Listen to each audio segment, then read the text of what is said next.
This podcast is brought to you by our friends at Anchor by Spotify. And if you haven't heard about Anchor by Spotify, it's the easiest way to make a podcast with everything you need all in one place. Let me explain. Anchor has tools that allow you to record and edit your podcast right from your phone or computer. No specialty training or equipment needed. When hosting on Anchor, you can distribute your podcast worldwide on listening platforms like Spotify, Apple Podcast, and many more. It's everything you need to make a podcast all in one place. And best of all, like I've been saying, Anchor is totally free. It's free. Download the Anchor app today or go to anchor.fm to get started and make your podcast dreams a reality. That's anchor.fm. What are you waiting for? Download the app. Well, it's a big show. Welcome to the Fade Route It's a big bad show tonight. with DNZ. Yeah, it's a big show. Here are your hosts, Crank it up, turn on them lights. DNZ.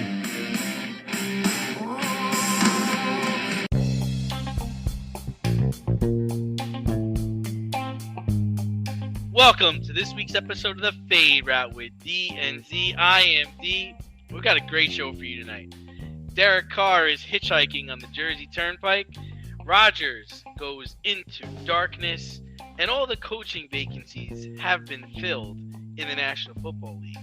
But we begin today's show with the fallout from the Super Bowl. The Chiefs came back from a 10-point deficit at halftime to narrowly squeak out a 38-35 win against the Eagles.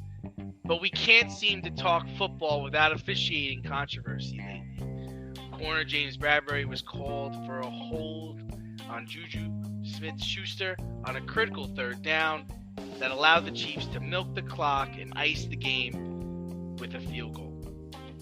Z, did the Chiefs win it, or did the refs blow it?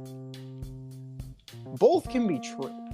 Now, Butker still had to execute that kick. He did doink one earlier in the game. Bang! Doink! So, it is possible. It's within the realm of possibility that something could have been fucked up there, right? A bad snap. Like, nothing is perfect there. Nothing is, nothing is guaranteed. Exactly. You take two knees. Strategically, Andy Reid played it exactly how you needed to. You need to make sure that Sirianni burns his timeouts and milk the clock as far as you can until you can't milk it anymore and you leave them zero time. Like that's how you beat Brady. That's how you beat a dynamic quarterback. And truth be told, Jalen Hurts had a great game. He's the MVP of the game. MVP of the game. He should have gotten the MVP award because Mahomes didn't have a great game. Kelsey, they took him away after the first touchdown. Jalen Hurts was the MVP of that Super Bowl. Jalen Hurts had a fantastic game. I agree with that. But that was a ticky-tack call. But I'm with Tony Dungy on this. Tony Dungy is all over Twitter saying that it's a foul. It's a rule. It's a foul. You got to call it. It's a penalty. You have to call it. So my issue is consistency. If you're going to call it in the fourth quarter with 2 minutes left, you better be calling it throughout the game. And the refs were letting some stuff slide. They definitely were. Now, Mahomes, he had, outside of the touchdowns, he had an efficient game, right? Efficient, not proficient. 21-27 for 182, right? No picks, 3 touchdowns. Very workman-like performance on a bad ankle that you could see from a mile away. He was having trouble. Again, I'm going to say it's on blue in the face. When does Mahomes have a good ankle? Like, Mahomes has not had a good foot or a good ankle probably since he stepped into the league. So, Mahomes did what he needed to do. Jalen Hurts had a hell of a game. That fumble proved costly. That fumble definitely proved costly. And, it was relatively even. It was a relatively even match game like we anticipated. The Chiefs seem to have found something here in Isaiah Pacheco. You know, they seem to have found a late bloomer. Now, we'll see what happens next year. We'll see what that looks like with Clyde Edwards-Helaire and Jerick McKinnon and what they want to do. Kelsey did what Kelsey did, 81 on the touch, but realistically, it boils down to what the Chiefs were able to do and what the Eagles were not able to do. The Chiefs were able to exploit the Eagles' defense in the fourth quarter, and they did not handle motion well, right? Kadarius Toney was wide open. Sky Moore was wide open. These motions were happening they were happening at the line of scrimmage, and the Eagles just did not prepare for this, or they just did not react fast enough.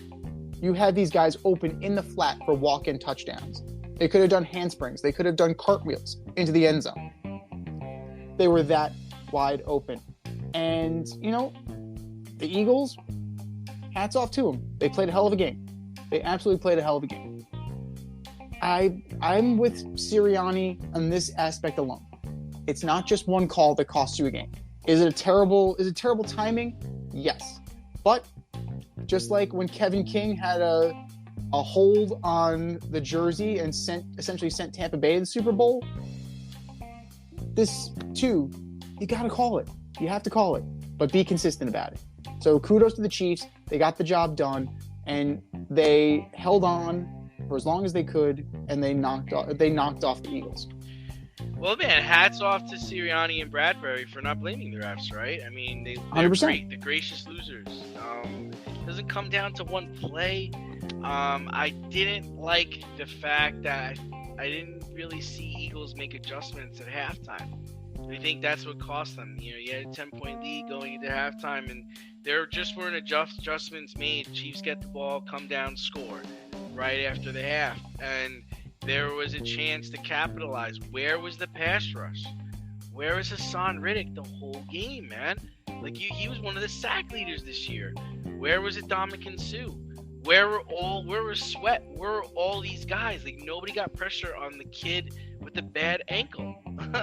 Yeah. So you do need to give a little bit of credit to the Chiefs' offensive line. You do have to credit them. They kept those guys off of Patrick Mahomes. Yeah. So he could do what he does. 100%. So it goes both ways. Thuney and the boys. Yeah. I mean, for sure. I wouldn't say the refs cost the game. I can make an argument that the Eagles defense cost the game. There were times when, you know, there was a third down and they didn't come up with the stop, or they didn't come up with the play, and you're right, they didn't handle motion well. I mean, there are times where people were wide open, and they were committed to rushing for the entire game. They didn't blitz at all. And you brought in Vic Fangio for 2 weeks for Ugats. I don't know what the hell he did, but I don't know what that was about. I hope he just was watching the film and not giving advice, because he didn't really do much there. Watch and learn. And like I said, man, for me, it was Jalen Hurts. He's the MVP. I know he coughed up one that led to a touchdown, but I mean, that didn't mean much, right? Because even if the Kansas City Chiefs were down a touchdown, they would have scored the touchdown instead of kicking a field goal to win the game. And who knows what happens at in overtime. 100%. I do have to say this though, and I just saw my fiance and the lads. We went to see Ant-Man and the Wasp tonight. We saw the new one, and it was very good. And he was coming up small a lot. It's the quantum realm. But you know who came up really small? Miles Sanders and Boston Scott. Yeah. 10 rushes for 24 yards. Yeah. 10 for 24, and those guys trucked the Giants. Right? Those guys were all over, and they're two impending free agents. Like they hurt themselves in that game. Like, I gotta say, they definitely hurt themselves, and they cost themselves a lot of money with their performance in that game. And Miles Sanders, that was a fumble. I'm sorry. That's a catch. That ball got knocked out. Bolton had the hell of a game. And if they wanted to give it to Bolton, if that touchdown counted, I would say give it to Mike Bolton. He had a hell of a game. Yeah. Defensively, he was great. Yeah, Spags had them playing. I mean, they still gave up Nick Bolton, excuse me, Nick, not They Mike. still Mike gave is up- somebody else. They still give up 35 points, right? They still gave up a lot of points, but yeah, they won the game. Avoid messy accidents. Get better stopping power with your brake pads. Callahan brake pads. You never know when you'll be driving in the road and there will be a truck tire that you need to avoid and save your family. Callahan Auto. We really care about what's under your hood. But we're now in the post-Super Bowl aftermath, see? And a couple quarterbacks are looking for new homes in different ways. The Raiders released Derek Carr after he informed the team he would not accept a trade, and he was given permission to seek out a trade and couldn't find one. How does this turn out for both Carr and the Raiders? Well, like you alluded to, Derek Carr is somewhere on the New Jersey Turnpike right now because he had to find a way to get to Florham Park to try out and meet for the Jets. So that's a very interesting scenario. He was probably in line with Jimmy G, and they were waiting for Aaron Rodgers to come out of the darkness, and we'll talk about Aaron Rodgers in a second. But that's all sorts of messed up because there was a team, presumably it was the New Orleans Saints, but it could have been the Carolina Panthers, it could have been the Commanders, it could have been the Colts. But they had trades lined up. One team had a trade that was agreed upon, provided that Derek Carr would take a pay cut. And yeah, guys aren't taking pay cuts. They're not going to do it. I understand why you don't want to do it, especially since you have a $40 million option that was going to kick in if the Raiders did not cut you by the deadline. $40 million is a lot. Derek Carr isn't worth $40 million. I'll tell you that much. Derek Carr is unspectacular. Solid, unspectacular. We'll do enough for you to lose. He'll do enough for you to lose. So, he had to come off the books. Now they have one quarterback under contract, and that guy's never even sniffed. I don't even think he dressed. Or he might have dressed when Jared Stidham was running the show. So ultimately, Derek Carr is going to be like Baker Mayfield. I think that's going to be the story for him, right? Chip on his shoulder, wants to prove himself, will go to a team and try and stick it up the Raiders' ass. Now, what team will allow him to do that? I don't think it's going to be Carolina. I think they're going to stick with Sam Darnold and they'll draft a guy for the future. Maybe the guy, depending on where they are, maybe they move up for the guy for Kentucky. They also drafted Matt Corral, right? Yes, and he got hurt. He hurt his elbow, I think. So I think they're going to give Corral a shot before they finally realize that Matt Corral was. There's a reason why all those quarterbacks dropped. We anticipated that those guys would all be taken in the first round. Malik Willis dropped, Matt Corral dropped, Sam Howell dropped. Not that good, Yeah. All those guys that were projected to be first-round picks dropped, and they dropped like rocks. So I think Derek Carr is going to get a shot. Whether Jim Irsay reevaluates his team and says Derek Carr with this roster isn't bad, maybe a couple tweaks. Maybe the Colts envision themselves as not being that far off. Maybe the Carolina Panthers. If the Carolina Panthers decide they don't want to, maybe David Tepper's impatient. Maybe he doesn't want to. I don't see it, but maybe he's impatient. Maybe, the Arizona Cardinals, if they decide that Kyler Murray is not a number one. He's not elite like their new head coach says he is. Maybe they want to move on from that. The freaking Commanders. We just said Sam Howell. Sam Howell's their starting quarterback. Really? I don't see him at the Jets. I think the personnel moves that the Jets have made, bringing in Nathaniel Hackett, tells me that they are in on Aaron Rodgers, and they're in on Aaron Rodgers hard. And I don't know they're waiting. They're waiting patiently. And as far as the Raiders go, I think they're in on Aaron Rodgers too. So he's, Derek Carr's not going back. He can't go back.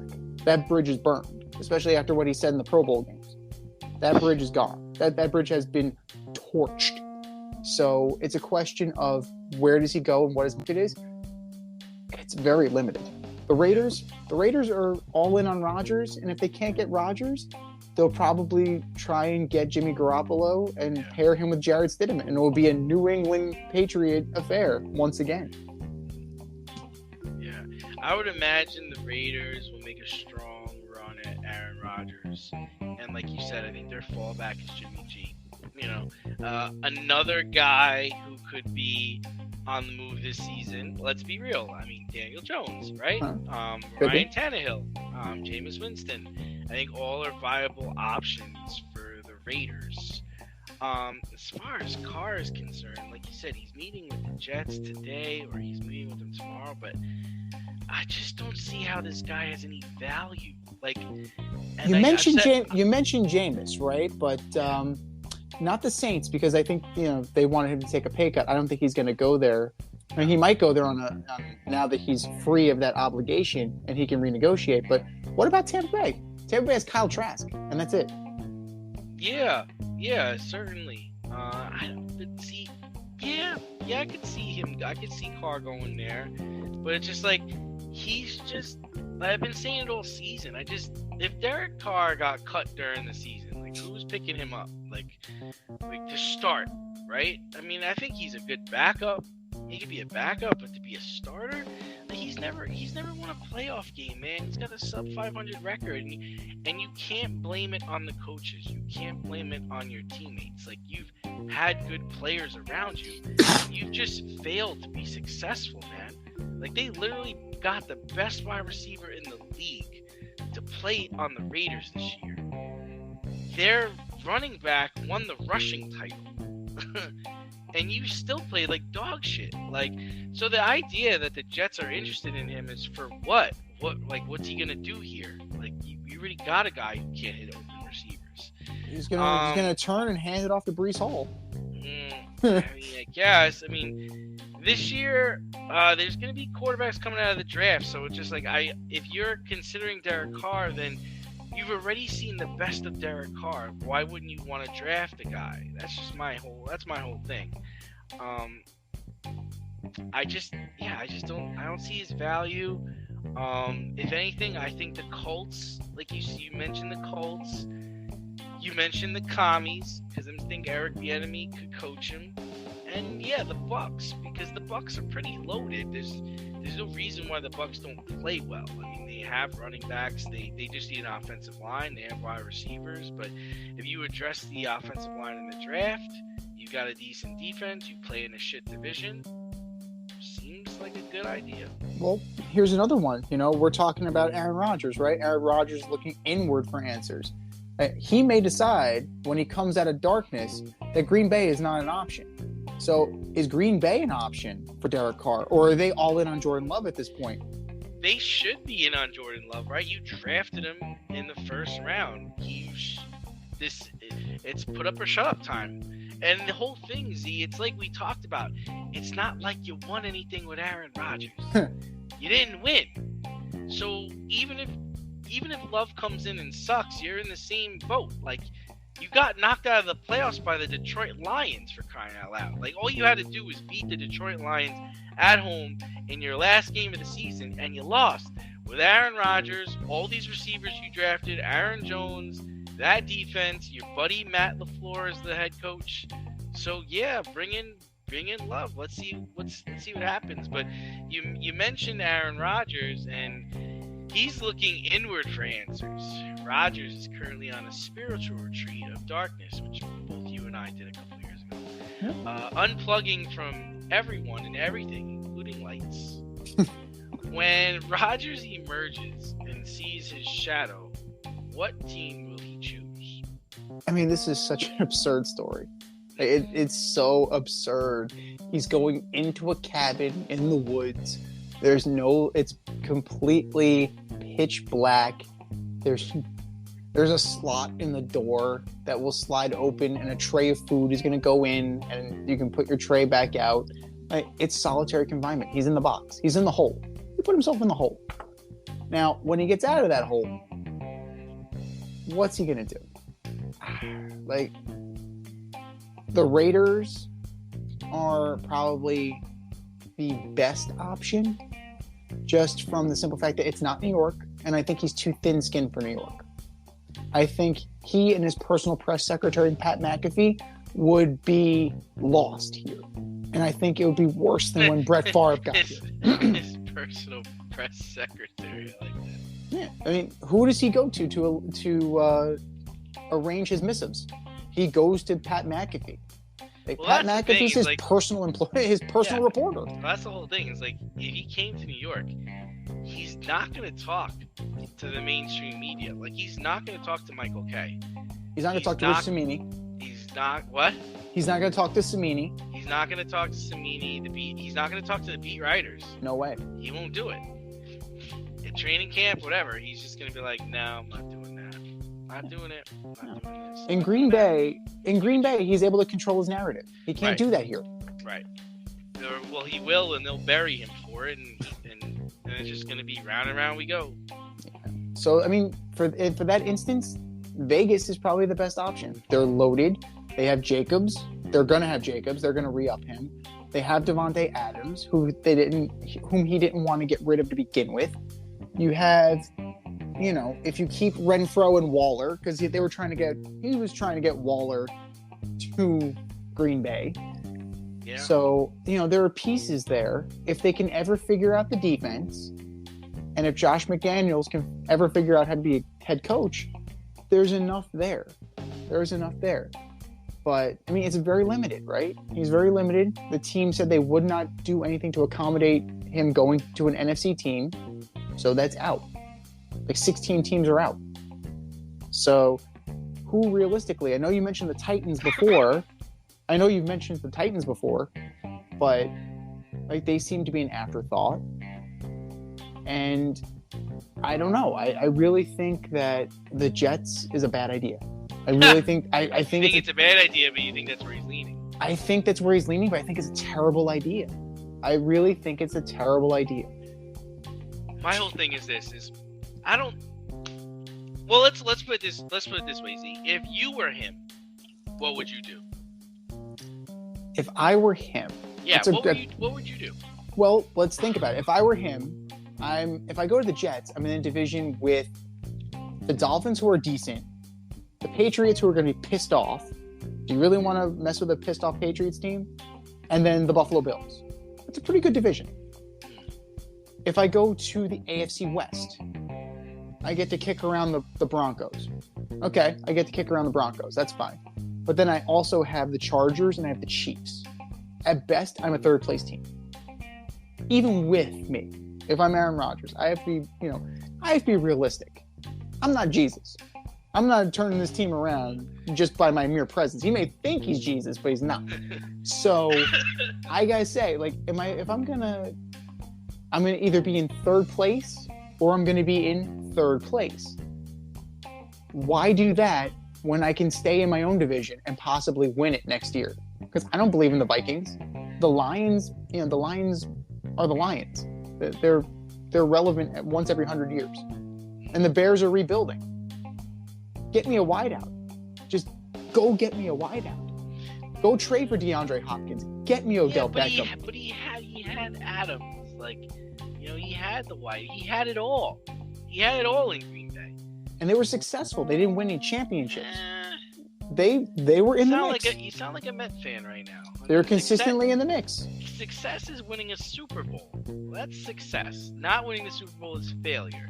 Winning 4 MVPs and only having 1 Super Bowl victory in 2 appearances is a failure.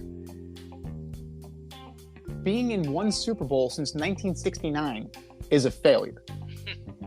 So that is a failure. And he's still not going to change that. He's not going to erase all of that history if he comes here. If you're Rodgers, is Tampa an option for you? Do you look at Tampa and say, Tom did it. I could do it. I could go there and I could work with what they have in that shit division. He would never do it because he's replacing Tom Brady. But I'm asking if you would. If you were him, would you? It makes sense. It definitely makes sense. But how are we going to facilitate that? Because Green Bay is on record saying that they will not trade him to an NFC team. Now, unless they're asked for the moon and the stars, and Jason Licht believes that this team is close. And they're not bad. They're not bad. Like, they had major offensive line problems. The wideouts and Tom were on different pages this year. Like, if Aaron Rodgers goes in and he gets with the wideouts early and they work together and develop a chemistry. I know. He's not doing that. But I'm saying you wouldn't do it either. If you're him, you're not doing that. Listen, then sit there in Green Bay and shut up. Nah, There's the end. I think he's already. I told you this when we first heard about this, Rashid. He already made his decision. That's why he's going into darkness. When he emerges, he will choose the New York Jets. Oh. And this is the sole reason for him venturing on this escapade into darkness. He needs to go into darkness. He needs to go low. He needs to just be beneath the surface, because when he emerges, he's going to have to walk through hell this season. And he knows that. And I think that's the reason why he's going into darkness, because ultimately this is his best chance at winning a Super Bowl, is to link up with them because they think they're a quarterback away, and you're rolling the dice. That's basically, I really believe that's what the reason for this retreat is for. He's made his decision. Green Bay has made their decision. Everybody's on the same page. It's just a matter of they need a final green light from him. He's going to go into darkness. He's going to emerge and say, all right, I think I can do this. I'm ready. I can do it. And that's what I think is going to happen.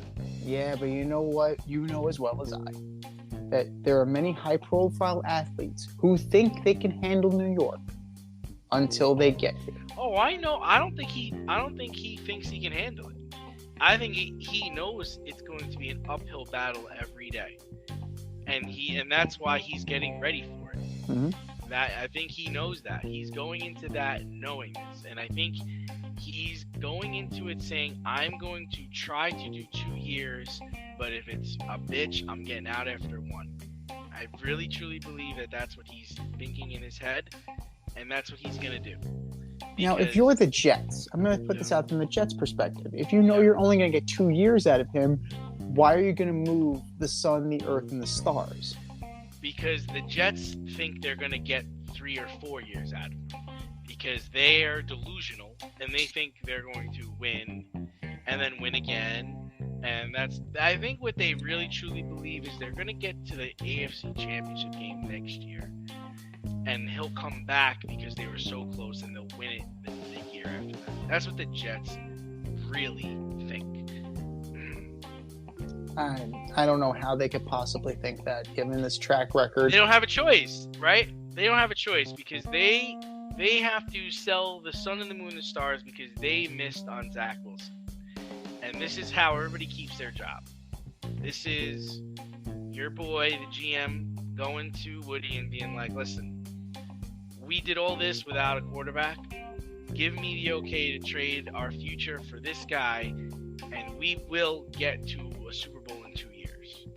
And if you're Woody, you look at this and you're like, okay, well, I'm a pragmatic guy. We did win all these games with nothing. If we get an elite quarterback, we did it with Brett Favre. We did really well. He also came from Green Bay. Yeah, go for it. Let's see if this works. It's exactly how it went down, man. It's exactly how it went down. You know these people. I know the family. I know the pedigrees. It was a 20-minute conversation. That's basically how it was laid out. Yeah, but I also know that the Brett Favre experiment started out great, but ended extremely poorly because he hurt his elbow, and then he started sending dick pics to people. Well, it ended poorly for the Jets, but if you remember, he made his way onto the Minnesota Vikings, and they were a problem for the first 6 weeks of the season until they went to Pittsburgh and got their bells rung. But they still made it pretty far. They still played really well. Step outside of your safe area and make a statement without saying much with FCK Clout Lifestyle Apparel. Embrace the colorful chaos and stay emotionally regulated in their hoodies, snapbacks, graphic tees, accessories, and more. Season 3 merch is up now. Get it while you can. Go to fckclout.com and get all of your needs from men and women. That's fckclout.com. All head coaching vacancies have now been filled. And it's been a run on Philly coordinators, surprisingly. Shane Steichen is the new head coach of the Colts, and defensive coordinator Jonathan Gannon will take the helm of the sinking ship in Arizona. And that's a pun because they're in the desert. Both jobs present significant challenges, especially at the quarterback position. So who's going to be more successful? It's a crapshoot, It's just you know. trash. It's just a trash situation. You have 32 of these jobs. You know, that's the thing. You have 32 jobs. And, you know, Jonathan Gannon's 39 years old. And Shane Steichen is 37 years old. And they realize that if I want one of these jobs, I'm going to have to go someplace. I'm not going to luck into the Rams. I got to do this. I got to work. Like, I'm not going to be gifted. I got to do this. I'm not going to be gifted the Rams like Sean McVay was. I'm not going to be, you know, I'm not going to walk into a great situation like Kyle Shanahan did. That guy. Like, San Francisco's pretty damn stable. You know, Kyle Shanahan has a great thing going on. McVay has a great thing going on. These guys are not in that kind of situation. Gannon is going into a situation where you had AJ Green leave you had JJ Watt leave you. It was a retirement home, as Arizona is for a lot of people. You have wideouts in search of a quarterback because Kyler Murray sucks. Kyler Murray is a second baseman playing quarterback. And he apparently is very set in his ways about how he wants to do things. And if enough people come out with that rap about you being uncoachable, you're going to start to build the reputation that you're uncoachable. So I don't know what a defensive guy in Jonathan Gannon is going to bring to the table. I don't know who he's going to hire unless it's like Lincoln Riley or it's going to have to be somebody. It's going to have to be somebody dynamic, you know? It's going to have to be somebody who can get into Kyler Murray's ear and say, hey, wake the fuck up. You're in the pros now. Wake the fuck up, grow up. Whichever. You're in the pros now. Yeah. This is a football team and a baseball team. Right. And defensively, the Eagles were third in points for, right? They were third in points for offensively, and they were eighth in the league in points against. So defensively, they were keeping people off the board. And you have guys on that team. You have guys on the Cardinals that can still put up numbers. Guys like Budda Baker, for one. But, I don't know. I think that, given the right quarterback, and I don't necessarily think that drafting a quarterback is the way to go. Because if you look at that roster, right? If you had a competent quarterback, not a guy barely hanging on like Matt Ryan, not a guy barely hanging on like Carson Wentz, not a guy barely hanging on like Phillip Rivers. No, hold on a second. Philly had a good season, man. He got them to the divisional game and it was a touchdown pass away from beating Buffalo. But he's still a guy barely hanging on in the league. Yeah, but he could still, he retired, he'd still being able to make throws. I mean, they had a chance that year. Yeah, really they definitely did. But that's the thing. You're not growing with that.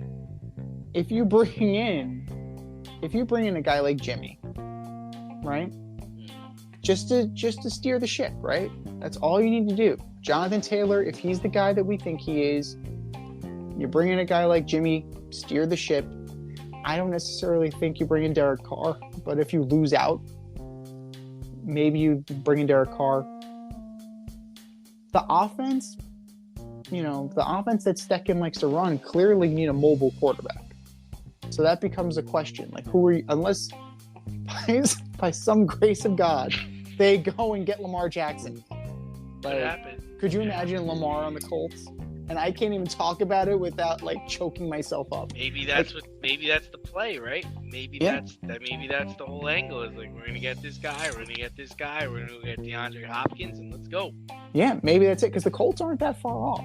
They had a very bad year last year, but a lot of that has to do with instability at the coaching position, hiring a guy off TV just because he once played for the franchise and is saying complimentary things about you. You know, that's an Irsay problem. If they can somehow get Irsay to kind of step back like he did when Tom Moore and Peyton Manning were there, you know, like maybe just maybe. But I think that the Colts are closer, so I think Stecken is going to be more successful in the short term. Long term, both of these guys can be out in like 4 years. Yeah, both these guys are not going to make it that long. No. Yeah, I kind of agree with you. I like the Colts situation. They have a wide receiver. They have a good offensive line. They have a good defense. They have a stud running back. They're literally just need a quarterback to deliver the ball and deliver it on time. I'm with you. I'm in the camp of like, go get DeAndre Hopkins. I didn't think about them getting Lamar Jackson, but that could certainly work. The irony of the Ravens, the irony of Baltimore and the Colts making a trade. I just love it. I mean, I think a more likely situation is landing a guy like Jameis Winston or landing a guy like Jimmy G. That seems very plausible. Derek Carr, I don't know if they're gonna do that. I mean, you've got to be in a situation where you have to be able to look past his years with the Raiders to be able to take Derek Carr. And I don't think, as much talent as the Colts have, I don't think they can do that. Now, as far as Arizona is just a shit show. Like, I don't know anybody. I don't even think Eric Bieniemy would take that job. We're talking about him next. Because Kyler's not going to start the year. Mm-hmm. Okay, and he's going to come back, and you don't really have a running back, and you probably losing Hopkins. You're in a division with Seattle, and you're in a division with the 49ers, you're in a division with LA, like, and you had mentioned hiring Lincoln Riley as an OC. Lincoln Riley is probably going to wind up taking that job eventually once he gets to pick what quarterback he's going to have, and he's going to be able to bring in with talent. So, this is basically like having the job before the real guy gets the job. Yeah. It's an extended interim, it sounds like it, especially with like David Blau, Colt McCoy, and Trace McSorley. Like, those are the guys that are currently on the roster. So obviously you would link to Colt McCoy. Their quarterback situation is killing me, as you can hear right now. But you have to figure that Colt McCoy is the guy who's going to steward that until Kyler Murray gets back. I don't really know what they're going to do. But I mean, Jonathan Gannon is a defensive-minded coach, right? They let Vance Joseph out of his contract. So that tells you all you need to know about what Jonathan Gannon's going to do. He's going to be more of a Rex Ryan type.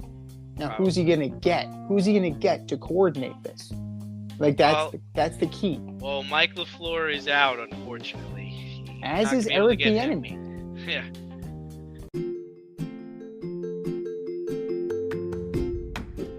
You can't help but smile when you see a balloon. The simplest occasion is a party. Westchester Pop Stars, located in New Rochelle, New York, offers balloon styling and decor for all life's events. Birthdays, anniversaries, weddings, showers, school and corporate events, store openings, or just because. Westchester Pop Stars takes balloons and shapes them into works of art, creating decorative installations for your special occasions. No event is too big or too small, and their custom personalization service is top-notch. Westchester Pop Stars is a private studio, quickly expanding. In-person consultation is by appointment only. Send an email to westchesterpopstars@gmail.com for more information, or to schedule an appointment. No need to hire an event stylist. All you need is balloons. Currently servicing Westchester, Putnam, New York City, and Connecticut. To find Westchester pop stars, search for them on Instagram, Facebook, or Google. Yeah, another coaching carousel in another year. Well-regarded Chiefs offensive coordinator Eric Bieniemy doesn't get hired. And what does he have to do to get over the hump? See, or is there something more nefarious going on? Yeah, I mean, Eric Bieniemy certainly could have helped the Cardinals. We were just talking about them, 21st in points. Sounds like the Jets. 18th in passing yards, 22nd in rushing yards. Like, that's, you're telling me that Eric Bieniemy could not help, but c'est la vie. But as far as, his new role with the Washington Commanders, I think he's doing what he needs to do. And that is get out from under Andy Reid's shadow. Yeah. That becomes an issue. That when you're under Andy Reid, you are under Andy Reid. Ultimately, you can make suggestions. Andy Reid makes the final decision. And that's kind of where Matt Nagy was. That's kind of where Todd Haley was. And they needed to go elsewhere in order to further ply their craft. Now, Todd Haley, bounced around the league a little bit, was a head coach, was a coordinator. He definitely made the rounds. Matt Nagy got the head coaching gig in Chicago. He was back, as QB coach this year for the Chiefs. So you got to get out. You got to get out for a little bit and prove that you are as good as people think you are, and kind of show that you have something of your own. You need to prove that it's not all the system, and you need to go into a situation like Washington where it's not bad. You have McLaurin, you have Gibson, you have Brian Robinson, and you have some talent on that team. Logan Thomas, you have players. Now, you're a competent quarterback away. Can you make Sam Howell look like a stud, right? Or can you make Jimmy Garoppolo? Or can you make Derek Carr? Or can you make not Carson Wentz, but can you make anybody else a star? That's what Eric Bieniemy is going to have to do. And he's going to have to work on his interviews. He's going to have to really consider situations, because I'm sure they've been asking specific situations about time management. I'm sure he's been asked situations about personnel. I'm sure he's been asked situations, pertaining to higher up CEO type behavior. And if you've never been in it, you've never been in it. I liken it to when Eric Burns and Mark DeRosa ended up getting interviews for Major League Baseball positions, right? They had never done it before. So to sit in these interviews and get asked questions about situations where you never even have been in. The only time you've been in it was when you were on the other side of it as a player. And you have no say, you have no control. So it's a very enlightening experience. These interviews are extremely humbling because you don't know what you don't know. And I think the experience of going to Washington will only help Eric Bieniemy. And who knows, Ron Rivera has had cancer how many times? Like, he could take a leave of absence and Bieniemy might step in as the interim. Or Ron Rivera can get canned, right? And then Bieniemy can step in and be the head coach on an interim basis and prove his mettle. So maybe this is maybe he sees the writing on the wall that way and is thinking a little Machiavelli.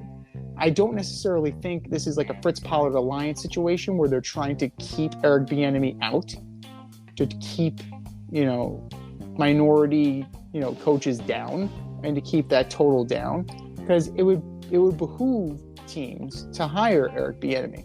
He's been the hot coordinator for years. Like, he has a good reputation. That's a guy that you want on your staff. So I don't think there's anything nefarious going on, but I think there's room to grow, and this job might be his stepping stone. Yeah, I mean, you said it all right there. I mean, word on the street is that he doesn't interview well, and he doesn't call the plays. Loop that in with the terrible job that Matt Nagy did, and the fact that Eric's coaching Pat Mahomes and Travis Kelce right now, and he's not going to be coaching players of that caliber. So it's hard for him to get phone calls, I think. He took a job with the Commies, becoming their OC. I thought it was interesting that he interviewed for the Baltimore job and didn't get that. That was so surprising to me. Like, why wouldn't John Harbaugh want him if Lamar's coming back? But I think if he has success in Washington, the more doors will open for him. I'm sure that that Colts job and that Arizona job will be opening up shortly. I mean, there are those are two that'll open up. I mean, Tampa Bay, Todd Bowles has not distinguished himself as a head coach. So LA. Either one. Either LA. Seattle. There are going to be lots of vacancies coming up. Green Bay. Houston. Houston's always available. Like I think I saw their job posting on Indeed today, so it's very interesting. But Chicago, like you'll have plenty of options. Eric Bieniemy just needs to kind of keep plying his craft. Prove that he is as good as people said he was, and prove there was a reason why he was getting these interviews. I think he's going to be all right. He's going to end up with a job in this league. It's only a matter of time. Now, that is very telling. You mentioned that Todd Monken got the job as OC. Now, Lamar Jackson had a say in that? Really? Okay. I mean, if that's what you're saying, right? Because they wanted to give Lamar Jackson more input into personnel and into coaching. I don't know. A guy that was just coaching Patrick Mahomes, I'd probably want to pick his brain a little bit. I would probably want to figure out, especially since I have a dynamic tight end in Mark Andrews, right? How can we make this even bigger? How can we make this even more explosive? But, what can you say? Like maybe they're just content with being a running team. And if that's the case, then Baltimore is going to get lapped. Because you have a full year of Watson next year, as unfortunate as that may be. You're going to have Joe Burrow's not going anywhere. And the Steelers are going to be really good next year. They're going to be dangerous. It's very possible that if they stay stuck in the mud like this, the Ravens could be in last place in that division. So, I don't know. I have a feeling that the Eric Bieniemy miss is going to be a major one for the Baltimore Ravens.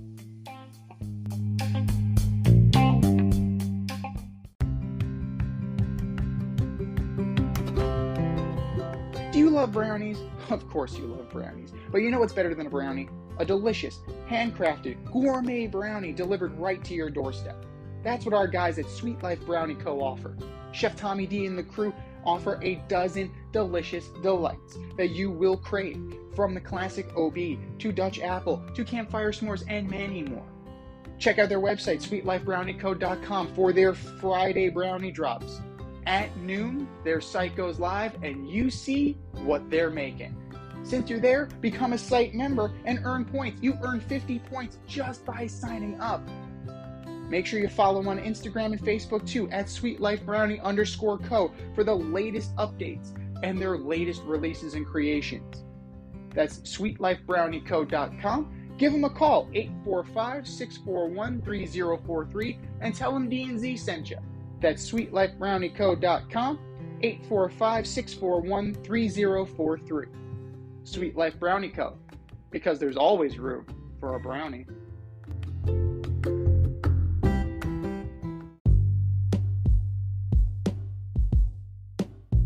Bullshit or no shit? We're going to debate this week's most controversial sports topics right now.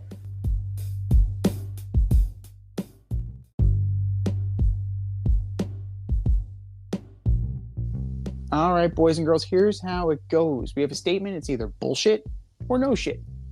Bullshit or no shit, number one. Kevin Love ends up with the Lakers when he's bought out by the Cavs. Man, I think this is bullshit. I think actually the Knicks and the Mavericks are gonna jump on him before the Lakers do. I mean, K-Love to me still has some value. He just played so badly the last couple of weeks. I don't think he's hit a shot. Interesting that he has. You know, it's interesting. I saw he has spent more time with the Cavs than he did when he was on the Wolves. Can you believe that? Wow, I didn't know that. Isn't that wild? Yeah.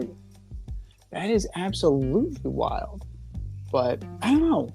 It's one of those things, right? You got to see what the writing on the wall is. Right now, the Lakers are 13th in the conference, so it might not necessarily be a difficult decision for him if the Lakers are still in the shitter. So I'm gonna go no shit. Even with that, I think that the lure of LeBron is too strong. I think LeBron is going to find a way to get his guy, because Kevin Love is one of his guys. He's going to find a way to get him on this roster. And Kevin Love provides, he's a good shooter, right? He's about 35% from three this year, a career 37% from the three. He's a career 44% from the field. He's a shooter. And this team could desperately use another shooter. So, I think that when it comes down to it, LeBron is tired of being denied. He's tired of people saying no to him. And he's going to get him, at least for a little while. And it's not going to really matter if he goes to the Lakers or not. Because that team is just not good. It's just not good. He may be a shot in the arm, but they're not good enough to ascend higher than the play-in tournament. Right? Now, if he goes to the Knicks could very well be in the 4 seed. Right? Brooklyn is descending. Brooklyn is not going to be there. They're not going to be there at the end. You just dealt off two major stars. Kel Bridges dropped like 41 last night, man. I don't know, man. Yeah, and then Cam Thomas. Kid Thomas is playing well. I don't know. It's not man. sustainable. It's not sustainable. Don't buy into the hype. It's good for a game. It's good for a couple games. Brooklyn will fall. Brooklyn will absolutely fall. The Knicks, I like what they did getting Josh Hart, him and Jalen Brunson. Why not? A veteran like Kevin Love could be what they need. He could absolutely be that kind of rudder that the Knicks solely need. And if it's only for the remainder of the season, right? He's in the final year of that contract. It's a buyout. You can always re-up if it goes well. Dallas is tricky. You mentioned Dallas. I don't know. They're still trying to figure out who's going to get the last shot. If it's Luka or if it's Kyrie. I don't know. I really think that Dallas is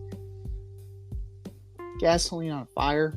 I really don't know if you really want to be a part of that. If I'm Kevin Love, but hey, they're fifth in the West, so he may see that as a better opportunity. So to each their own. I'd rather go the Eastern Conference, but that's just me. Bullshit or no shit, number 2. Corbin Burnes will be a Yankee before the trade deadline.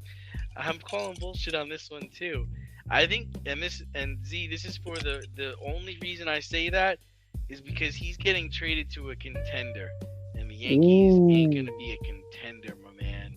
So I could see him going to a Seattle, an LA, a Houston, Toronto, or even a Baltimore, but he ain't going to no Yankees. I'm going bullshit as well, but for a different reason. Now, the relationship between Burnes and the Brewers, it's hurt right now. But that's arbitration. I think players are forgetting, you know?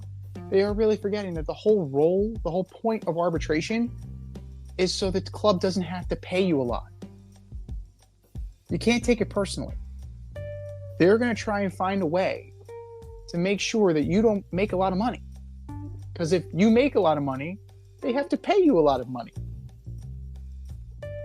Reggie Jackson said it best. He went and sat across from Charlie Finley in arbitration, and he walked out of that room thinking he played like shit because of how Charlie Finley used Reggie Jackson's own stats against him.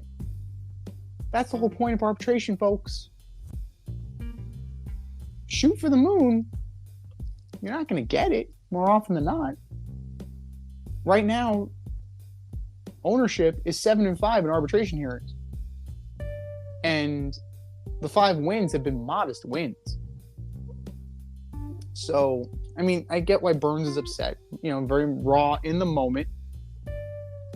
Like, it's very raw to hear what the club thinks of you. I understand that. But the Yankees are going to be gun-shy. You traded for Sonny Gray. Colossal failure. Colossal. And granted, the prospects that went back out didn't become anything. You traded for Frankie Montas. He has shoulder surgery. He's done for the year. You already traded Sears and Waldachuk for him, and they're on the Oakland roster. They're probably going to make the big league club out of spring training. Sears may very well be the opening day starter, just because who the hell else is going to take the ball in Oakland? But I think Brian Cashman is going to be gun shy about trading for another mid-market starter. Granted, Corbin Burnes has won a Cy Young, right? Like, he was 12-8, 2.94 ERA, 35-19 for his career. That all goes out the window the moment you put on the pinstripes. It takes a special kind of pitcher. It takes a special kind of player to wear the pinstripes and wear them well. And I don't know if a guy that's getting this bent out of shape over an arbitration hearing is going to be able to handle the in and out of a meeting. I don't think he's going to be able to handle the in and out of a season. I don't think it. I don't see it. And I think it's going to be too rich for the Yankees' blood. I can see, well, the Mariners, Jerry Dipoto will trade for anybody. Like, Jerry Dipoto will trade for a ham sandwich. It's just what he does. Like, the Angels might get involved because the Angels have needed pitching for years. If the Orioles are sniffing around contention, maybe the Orioles make a move. But Yankees, nah, I don't see it. I think you're looking at a bunch of minor league free agents, depth at Scranton, and trying to like hold this together with duct tape and glue. But you know, it's too rich. It's definitely too rich for Cashman's blood. Bullshit or no shit. Number 3, Major League Baseball's new rules will make a difference this season. Bullshit. I mean, define make a difference. Like, if you mean irritate pitchers and hitters, then yeah, absolutely no shit. I mean, teams have figured out how to shift. I sent you the diagram yesterday. Mm-hmm. I don't think bigger bases will do anything. The extra inning rule still sucks. So, yeah, I'm going to go with bullshit. Well, what are we trying to do here? Like you said, like how would we envision success? A shorter game? Like a real baseball fan? Why do they care about the length of the game? Who bitches about the length of the game? The players and the broadcasters. The people who work in the game bitch about the game. Baseball fans go to a game to watch the fucking game, however long it takes. Now, the disengagement rule, you're gonna find a way. You're gonna find a way around that. Can you imagine? Like Ricky Henderson would start Like, okay, he's already stepped off twice. I am going to be right in between first and second base. I'm going to be 45 feet away from first base. I'm going to dare him to step off because that's a balk under the new rules. Like, I'm going to dare him to do something. It's absolutely ludicrous. The shift is the shift. Batting averages will go up. I'm fine with that. If that means fewer home runs, so be it. If it means fewer strikeouts, even better. Put the goddamn ball in play. Put the goddamn ball in play. For God's sake, you're there to hit the ball. The pitch clock, there are ways around the pitch clock. You know, my fiance and I, we took the lads to the Dunedin Blue Jays game. They had a pitch clock. You know, it kept the game moving. It definitely kept the game moving, that's for sure. Intense moments, do you really want a guy rushing through? I don't necessarily want that if I'm Major League Baseball. Right. But yeah, do I want a guy like, you know, oh shit, I mean, I got 5 seconds here to make this. I'm not sure if I can really grip this and throw it as fast as I can. Meanwhile, Shohei Ohtani's at the plate. Yeah, that seems like a really bad idea. And then let's get to the bigger bases, right? The pizza boxes. I guess it'll limit injury. I think that's the only thing. Like, you know, first basemen won't get their ankles stepped on anymore, or like they'll provide more cushioning against the takeout slide at second. It seems like okay, it is what it is. What really pisses me off is the ghost runner. Yeah. Why do we still have that? Yeah. It does not need to be there. Like, I'm sick of it. It's so beyond Bush League. Right? And never mind that it cut down a 14-inning game to a 10-inning game. Okay, that's fine. But all you're doing is pretty much giving a runner in scoring position already. You're potentially extending the game more. You're keeping it about the same. Because a runner can score, a runner can score, a runner can score, a runner can score. All you're doing is inflating stats and inflating scores of games. I don't like it. Like, I understand where people want to go home. I get it. Real baseball fans don't care. It's a national pastime. It's play without a clock. It was perfect. It was perfect until you started messing with it. Now, please, keep your goddamn hands off my game.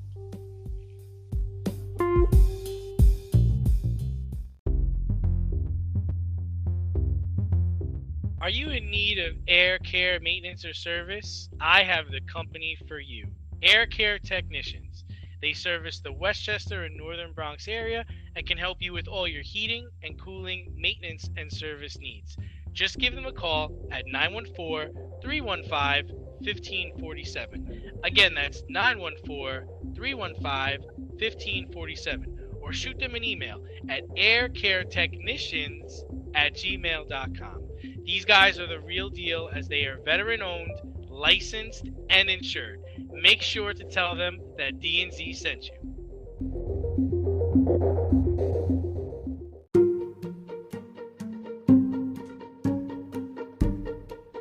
The Fade Store presents the Alleged Superstar of the Week Award.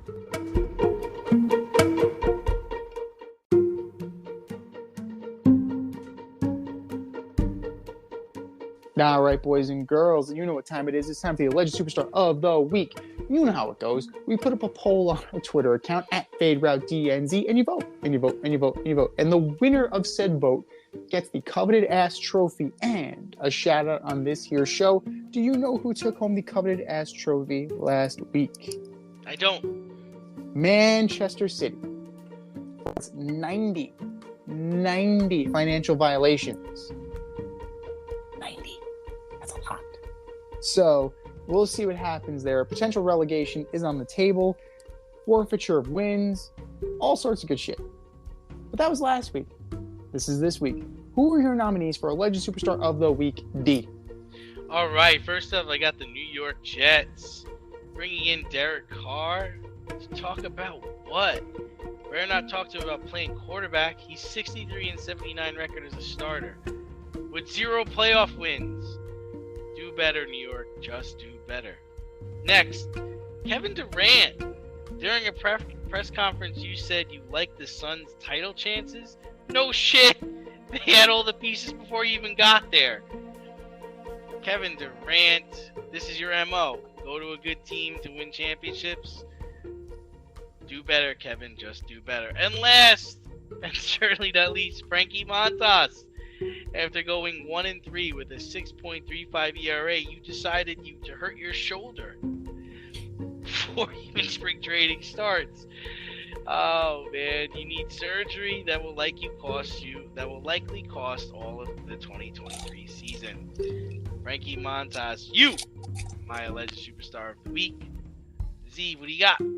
Frankie Montas is putting the ass in Montas with his performance so far as a Yankee. So, who knows? Who knows with him?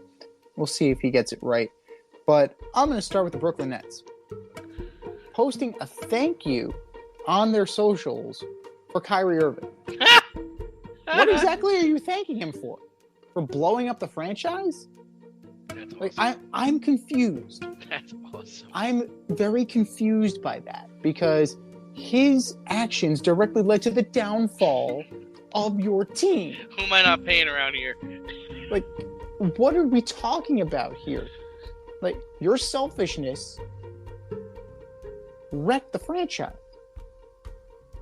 Kyrie Irving, you are my alleged superstar of the week. Cam Thomas, Mr. 40 points, for his derogatory comments and homophobic comments during an interview post-game. You can't do that.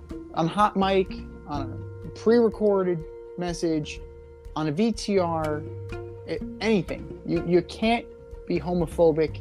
You cannot say what Cam Thomas said. I'm not going to repeat it. If you want to hear it, go look it up for yourself. Because I'm not going to repeat it. It's homophobic, it's derogatory, and he was completely out of line. He did apologize for it, but you still said it, bro. Cam Thomas, you are my alleged superstar of the week. And last, but not least, the NFL for engineering the special sod for the Super Bowl, only for the turf to be completely chewed up and potentially dangerous. Anyway, guys, slipping and sliding all over the place. It's a miracle nobody got out of there without torn ACLs. ACLs, plural. It was especially slick around the painted logo on the field.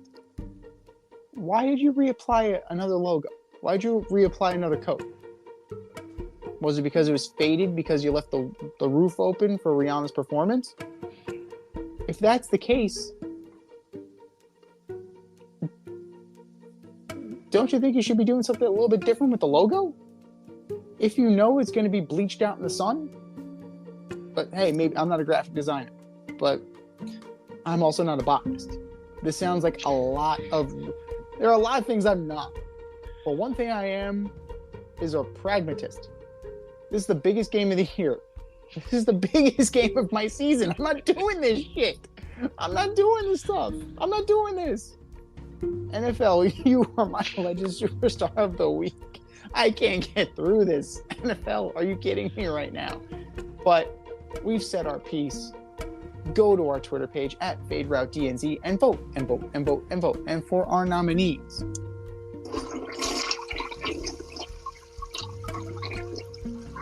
just do better, boys. Just do better.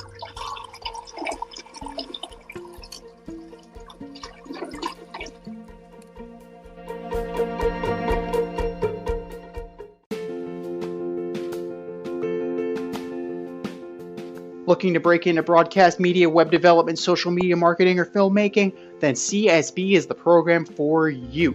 From day one, you'll be trained hands-on by industry pros like friend of the show Rob Adams, whose goal is to get you trained and get you working in months, not years. CSB offers 8 and 16-week programs in small class sizes designed to give you the personalized attention you need.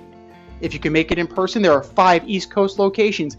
If you can't, they offer virtual classes too. How great is that? And once you graduate, you become part of the alumni network that gets you to the front of the line. Trust me, I'm an alum myself. Go to gocsb.com today, request more info, set up a studio tour, and who knows, you may very well be on your way to a career in broadcast media. That's gocsb.com and tell them Z sent you. gocsb.com.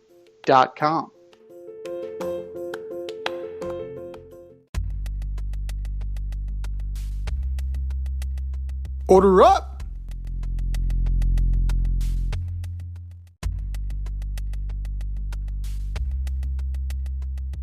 All right, boys and girls, our Major League Baseball preview starts this week. It is time for us to order up. Order up, order up. This week, we are ordering up the division of the champs, the American League West. From 5 to 1, who you got, D? All right, shocker. Starting with those athletic players in Oakland. They seem more interested at where they're going to play in the future than fielding a competent baseball team. Let's just put it that way. So I have them at number 5. Number 4. I am going to surprise you, I think. I have the Angels. I just don't see why it would work this year. You know, Tani's going to probably get traded at the trade deadline. Rendon just probably got hurt while we're on this podcast. And Trout will get hurt before the All-Star break. I mean, I can't see why this year it's going to work, you know? Number 3. I'm going with Texas. I have the Rangers finishing in 3rd, even though DeGrom already got hurt. I think they're trying. DeGrom, Eovaldi, Heaney. They might be able to prove a bit formidable. Seager's hopefully comes around this year. Simeon plays well. So, yeah, I'm going to go with the Rangers here. And number 2, who do I have at number 2? I got the defending champs at number 2. If, it's a well-oiled machine, I get that. I just, I'm trying to see if something different might happen this year, and so I have them. I can't see them finishing below 2nd. And then number 1, I think it's the Mariners. It's hard not to take them seriously after looking back at how they ended last year. They've got J-Rod. They got a decent pitching staff. The division's winnable. Yeah, that's what I got, man. We have a lot of agreement. A lot of agreement. A lot of agreement. Well, we're going to start with the Oakland A's. At 5th place, we're going to start with the Oakland A's. Shocker. The owner wants his team bad enough to move to Miami. The problem is there already is a team in Miami. So I don't know what they're going to do, and they don't have a lot of options left of players to sell. Like, okay, off the main roster, you're going to sell Blackburn. He was decent. He's not going to get you much. Like, Trevor May is going to be back in Queens by June. James Caprillion stinks. Like, there are plenty of ex-Yankees on this roster. So, they have one catcher, Jesus Aguilar. Hey! The wonderful veteran presence on this team. He'll be gone by May. And Ramon Laureano is the only guy who's going to fetch you a decent return. Ramon Laureano. It wouldn't surprise me if he's a Yankee, because they still will need a center fielder, because I don't know if Aaron Hicks isn't going to be there. Harrison Bader may not be there. Aaron Hicks isn't going to be there? Where's Aaron Hicks going to be? Hurt. He's going to be a Yankee, though, right? Yeah, he'll be a Yankee. He'll be on the IL again. He puts the ill in IL. Oh, man. The best sign Oakland deal ever. 7 years, 70 million. No, it was 10 years, 70 million, right? 10 years, 7. Yes. It was terrible, no matter how you slice it. We got a steal here, Brian. I don't see it. I mean, it did only cost you John Ryan Murphy. So in that regard, yes, a guy who never made it. But that's pretty bad. Number 4, I'm going with the Rangers. I don't like what they're doing. You know? Yes, DeGrom is already hurt. But it looks like they really built up a team of assets just to trade them. Right? Heaney is garbage. He had one good year. Andrew Heaney. Ask Angel fans about Andrew Heaney. They'll tell you. Ask Yankee fans for the 3 weeks that Andrew Heaney was on the roster. He was terrible. Right? Do you really like... Okay, you have Jake Odorizzi. Okay, he's a 4. Right? You have Glenn Otto. He's a 5. DeGrom, I've seen enough of DeGrom that I know he's not going to pitch all that much. Like the past 2 years, he's not pitched all that much. Actually, 3 since the pandemic year. He hasn't pitched all that much. So he's either going to be very rested or it's the beginning of the end. We're going to see. Evaldi, he's hit or miss. John Gray, hit or miss. It's just, there's not a lot there. And offensively, you're looking at Simeon and Seager. This team's really not that different offensively. What makes me think that they're going to be better? They'll be good enough to lose. They were good enough to lose without Jacob deGrom. So I still have them in 4th.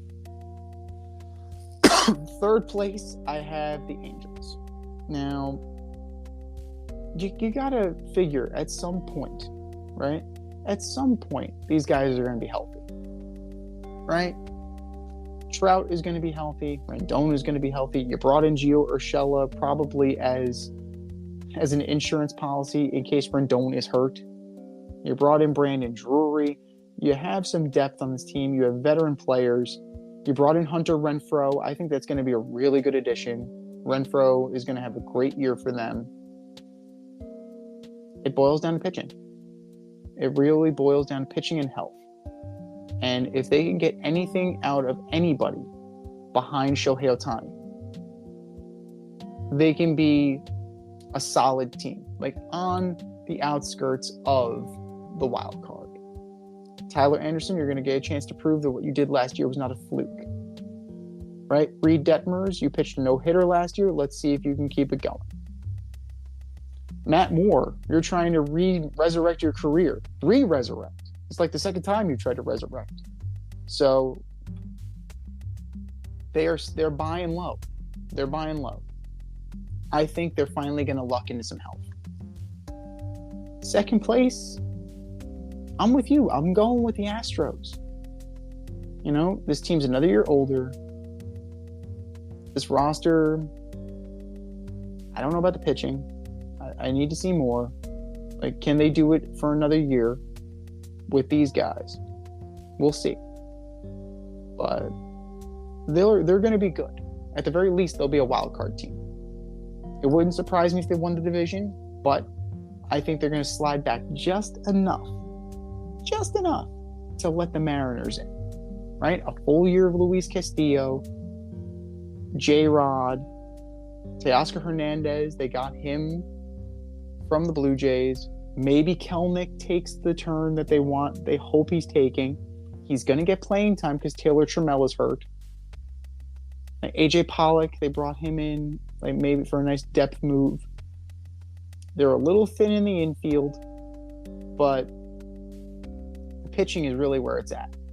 I really like the depth on this team. I like, having Castillo. I like having Festa. George Kirby is a solid pitcher. Chris Flexen went to Korea and came back a different pitcher. Right? I saw him on the Mets. He was an absolute scrub. He goes to Korea. He comes back. He's a different guy. So I think that they're going to be A-okay, and you never count out Trader Jerry. I could easily see a 1-2 of Luis Castillo and Corbin Burnes on this team. It's within the realm of possibility, 100%. And I think this is the year that the Mariners take the next step. This has been the Fade Route with D&Z. Thanks for tuning in tonight. Catch our podcast on Wednesday nights on iHeartRadio, Spotify, or wherever you listen to your podcasts. So until next time, stay fade, everyone. Time for us to run the go route, but we'll talk to you next week.